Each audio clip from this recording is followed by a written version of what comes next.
Olá, meus queridos, André Massolini aqui.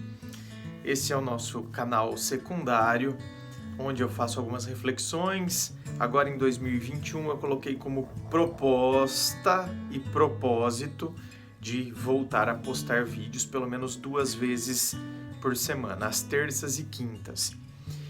E no primeiro vídeo desta semana é uma proposta diferente, esse mês de janeiro pelo menos, como eu agi e diante de alguma situação. E a primeira situação é como eu agi quando tive ciúmes. Então aí eu vou falar de mim, certo? E a partir daí a gente faz algumas reflexões em cima disso. Veja bem, primeiro que a gente tem que colocar aqui que o ciúme, ele não é uma coisa que acontece, assim como qualquer outra característica do ser humano, não é uma coisa que aconteceu daquele jeito um ano atrás, vai acontecer de novo agora do mesmo jeito, aconteceu daquele jeito 5 anos atrás e vai acontecer assim. As coisas mudam. Então, a maneira como a gente se apaixona muda, não muda? Quando a gente é adolescente, a gente não se apaixona de uma maneira. E depois, quando a gente ganha a maturidade, o jeito de a gente até se apaixona, mas o jeito como a gente se apaixona muda. É uma forma mais amena, vamos assim dizer. Claro que existem pessoas que vão continuar agindo da mesma maneira, se apaixonando da mesma forma sempre. Então, os ciúmes acontecem do mesmo jeito. Tem gente que vai sentir ciúmes sempre da mesma maneira, sempre da mesma forma. Mas isso não é a regra. A regra é que haja essas alterações. Então, olha, primeiro que já teve relacionamentos que eu nem tive ciúmes. Quando eu digo não tive, não é ausência total de ciúmes, porque a ausência total de ciúmes eu acho estranho. Eu acho que quem tem ausência total de ciúmes, a outra pessoa também vai se sentir mal. Sabe, os excessos, como dizia Aristóteles, que você tem a deficiência, você tem o excesso. Ou seja, você tem a falta, você tem o excesso, tem que ter o equilíbrio.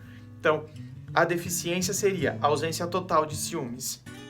Queira ou não, a outra pessoa vai começar a se sentir meio que largada, parece que tanto fez, tanto faz, tá comigo, não tá comigo. Fica uma coisa meio estranha quando você se relaciona com uma pessoa que tem 0 ciúmes. Na outra extremidade, nós temos a pessoa que tem ciúmes em excesso. Então aí já beira a possessividade, o ciúmes patológico e o desejo de controle, todas as problemáticas que envolvem os ciúmes em excesso. Então, quando eu digo que já teve relacionamento que eu não tive ciúmes, não é que eu tive 0 ciúmes. É que o ciúmes era bem pouco. Existia, mas era bem pouquinho. Assim como eu já tive relacionamentos que eu tive muitos ciúmes. Eu me recordo aqui que eu me relacionei em 2006 com um rapaz que era muito ciumento. Mas era assim um exagero. E eu nunca tinha vivido uma situação dessa. Eu nunca tinha me relacionado com alguém que tinha tantos ciúmes desse jeito. No começo a gente acha até fofinho. Você fala, ai, nossa, tem ciúmes, cheio de ciúmes, ai, que bonitinho. Depois é que você percebe que aqueles excessos não tem nada de bonitinho. Que o dia a dia vai te mostrando isso. E aí, sabe o que é mais louco? O que é mais louco é o seguinte: quando a gente não está tão estruturado em nós mesmos, que era o caso de 2006, eu não estava tão estruturado em mim mesmo ainda. Eu não posso dizer que eu tinha as raízes do amor próprio, não. E eu achava que eu tinha na época, viu? Então, quando acontece isso, quando a gente não está tão estruturado em nós mesmos, a gente acaba sendo sugado para a loucura do outro. Esse é um problema. O outro é um redemoinho, tá? Por exemplo, ele com aquele ciúmes excessivo, com aquele ciúmes patológico, ele é um redemoinho, ele está em desequilíbrio. E aí ele acaba me puxando para o redemoinho e eu começo a girar junto. Então, comigo aconteceu exatamente isso. Eu que tinha vivido outros relacionamentos e que eu não era ciumento e tinha vivido um ciúmes, tipo, bem baixinho, agora comecei a ser um ciumento tanto quanto ele. Claro, não cheguei a ser tão doido como ele, mas cobranças, não sei o que, entrei na paranoia dele. Tanto que, tipo, a hora que eu percebi que realmente, né, aquilo estava me consumindo, ainda bem que não durou muito tempo. Acho que com 10 meses, mais ou menos, eu terminei o relacionamento. Justamente por conta desse ciúmes excessivo. Aí, outros relacionamentos, depois desse, eu acho que eu fiquei um pouco mais ciumento. Talvez tenha ficado um pouco inseguro. Esse relacionamento me marcou bastante, negativamente, me marcou bastante. Então, talvez eu tenha ficado um pouco inseguro. Então, olha lá, insegurança tem a ver também com a maneira como a gente se enxerga, a maneira como a gente se vê. Talvez eu não estivesse me vendo de uma maneira adequada nessa época em que eu fiquei bem inseguro. Agora, fazendo aqui uma autoanálise, talvez eu possa dizer a vocês que provavelmente eu não estivesse me enxergando de uma maneira adequada. Então, o que acontece? Eu tinha um ciúmes, queria saber o que a pessoa estava fazendo, sabe? Encanava com coisas banais, assim, se a pessoa tinha saído para tomar cerveja com os amigos, sabe? Então, tipo, foi lá tomar cerveja, gente, tipo, num sábado à tarde, no shopping, tipo, vai. Não, eu já ficava todo encanado, já ficava todo cheio de, sabe, de coisas, já ficava mal-humorado com a pessoa, tipo, já... E ficava... Aí você começa a fazer chantagens. Você foi? Então também vou. Então também vou fazer coisas assim, vou começar a sair com os meus amigos. Você começa a fazer essas chantagenzinhas assim, baratas. Eu acho que eu fui esse ciumento. Eu acho que essa foi minha atitude, né? Como eu agi quando eu tive ciúme. Naquela época, por isso que eu estou dizendo que na minha vida, o ciúme se manifestou de maneira diferente. Nessa época que eu estou falando para vocês, eu agia dessa forma. E hoje eu percebo que muitas vezes eu acabava sufocando. Então, você acha que está tão normal, você busca tantas justificativas.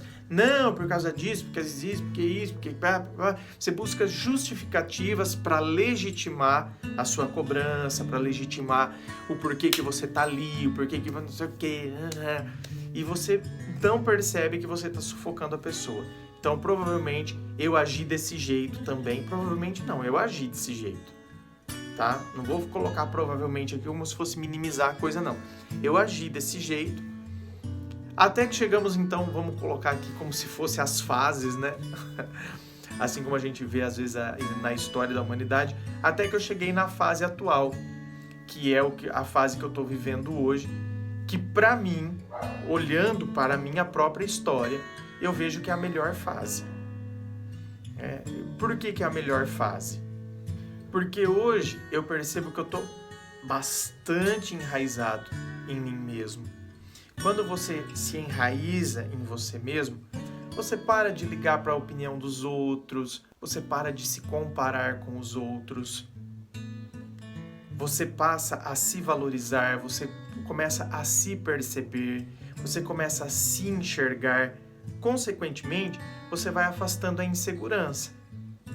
Tá? Quanto mais enraizado você estiver em você, mais você afasta a insegurança. Afastando a insegurança, com certeza você vai afastando também o ciúme. Então, tá vendo? Na minha fase atual, o ciúme tem pouquíssimo papel. Então, ele tem o papel dele, mas o papel dentro do equilíbrio. Então, eu posso dizer que eu tenho ciúme sim. Como eu ajo quando eu tenho ciúmes? Hoje, ajo com muita tranquilidade. Hoje eu ajo dentro da normalidade. Normalidade, quem pode definir o que é normal, né? Então vamos definir como equilíbrio. eu ajo dentro de um equilíbrio e isso faz muito bem, né? Isso faz muito, muito bem, porque você se sente em paz. Você não tem mais aquela necessidade de cobrança, não tem aquela necessidade de ficar querendo saber o que a pessoa está fazendo, de ficar pensando o que a pessoa está fazendo. Poxa vida, será que está fazendo isso? Será que está fazendo aquilo? Será que fez assim? Será que fez assado? Você fica na paz. Por isso que digo a você, perceba qual é a fase do seu ciúme. Perceba se houve alterações ao longo da sua história. Houve alterações? Houve. Como? De que maneira? André, eu tô nessa fase de estar transtornado com ciúmes, então, sabe, assista vídeos, por exemplo, aqui no canal tem, no meu canal principal, que quando você digita lá André Massolini, você encontra o meu canal principal, você vai encontrar também vídeos que vão te auxiliar nesse processo de autoconhecimento. Esse processo, ele é muito particular, mas reflexões podem te auxiliar nesta autoanálise, porque você vai ter que fazer uma análise com você mesmo. Então, quanto mais você se enraizar em você, mais você vai afastar a insegurança e você vai começar a afastar essas paranoias decorrentes de ciúmes.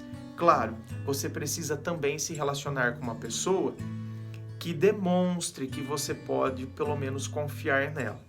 Isso é importante também, né? Não podemos, esquecer esse fator externo.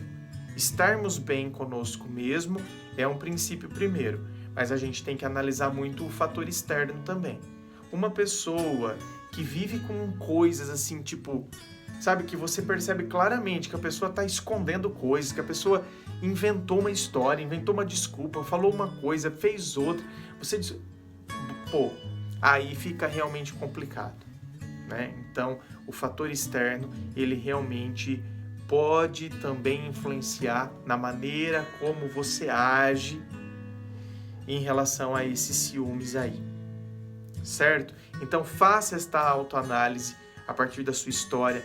Eu estou fazendo a partir da minha para te auxiliar nesse processo, para que você analise a sua própria história, tá bom? Um beijo, se não é inscrito, se inscreva ainda para você receber as notificações nesse ano de 2021 que eu vou voltar a postar vídeos aqui neste canal, que é o canal secundário, tá bom? Um beijo.